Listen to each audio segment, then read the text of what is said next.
ఇడు చూడే నీకు కూడా చెప్పన్నా.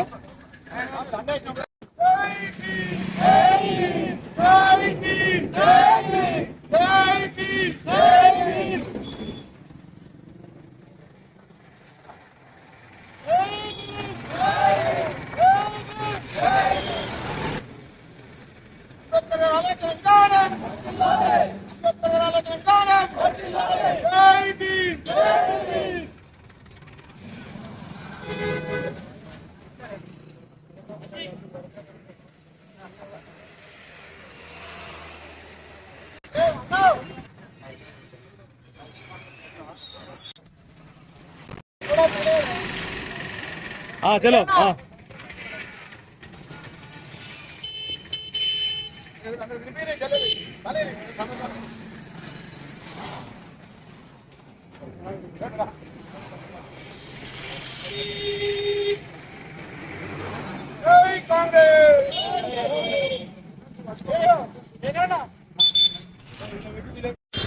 గత 30 సంవత్సరాల పోరాటం ఎస్సీ వర్గీకరణను సుప్రీంకోర్టులో 7 న్యాయమూర్తులతోటి ప్రభుత్వం నియమించి మన సుప్రీంకోర్టు ఎస్సీ వర్గీకరణకు అనుకూలమే అని ఆయా రాష్ట్రాల పరిధిలోనే ఎస్సీ వర్గీకరణ చేసుకోవచ్చు అని తీర్పు వెలువడిన వెంటనే తెలంగాణ రాష్ట్ర అసెంబ్లీలో మొట్టమొదటిసారిగా అన్ని రాష్ట్రాల కంటే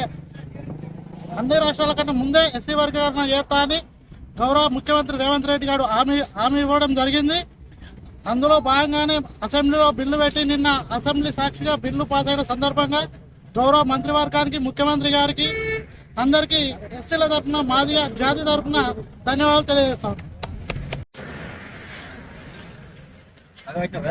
సుప్రీంకోర్టు ఆదేశాల ప్రకారం దేశ జనాభాలకు ఏదైతే దళితులకు అన్యాయం జరుగుతుందో దానిపైన గత 30 సంవత్సరాల పోరాట ఫలితంగా కేంద్ర ప్రభుత్వం దిగివచ్చి ఎస్సీ వర్గీకరణ చేపట్టాలి, ఎస్సీల శాతం ఎంతుందో నిర్ణయించాలని చెప్పి కేంద్ర ప్రభుత్వం నిర్ణయించగానే తెలంగాణ రాష్ట్ర ప్రభుత్వం రేవంత్ రెడ్డి గారి నాయకత్వంలో హర్షం వ్యక్తం చేస్తూ ఎస్సీ వర్గీకరణ కట్టుబడి ఉన్నామని చెప్పి భారతదేశ చరిత్రలోనే ఒక నిర్ణయాత్మకమైన మార్పు రావాలని చెప్పి అది తెలంగాణ ప్రభుత్వం నుంచే శ్రీకారం చుట్టాలని చెప్పి ఎస్సీ వర్గీకరణ కావచ్చు, అలాగే బీసీ వర్గీకరణ కావచ్చు మొట్టమొదటిగా తెలంగాణ రాష్ట్ర ప్రభుత్వం చేపట్టినందుకు తెలంగాణ రాష్ట్రం ముఖ్యమంత్రి వర్గకు, అలాగే మంత్రివర్గ సభ్యులకు, కాంగ్రెస్ పార్టీ పెద్దలందరికీ తంగలపల్లి మండల కాంగ్రెస్ పార్టీ పక్షాన పేరు పేరున వారికి కృతజ్ఞత ధన్యవాదాలు తెలియజేస్తా ఉన్నాం. ఈ ఎస్సీ వర్గీకరణ ఏదైతే ఉందో 30 సంవత్సరాల పోరాట ఫలితంగా ఎందరో అమరులయ్యారు. ఆ అమరులైన త్యాగజనులందరికీ కూడా ఈరోజు మేము ఘనంగా నివాళులు అర్పించడం జరుగుతూ ఉంది. దీనివల్ల ఒక చారిత్రాత్మకమైన నిర్ణయం వల్ల ఈరోజు కాంగ్రెస్ పార్టీ ఒక నిర్ణయానికి కట్టుబడి, ఇచ్చిన మాట కట్టుబడి ఈరోజు వర్గీకరణ చేపట్టడం జరిగింది. ఈ వర్గీకరణ వల్ల అన్ని వర్గాలకు సమన్యాయం జరుగుతుందని చెప్పి ఈ కార్యక్రమాన్ని చేపట్టడం జరిగింది.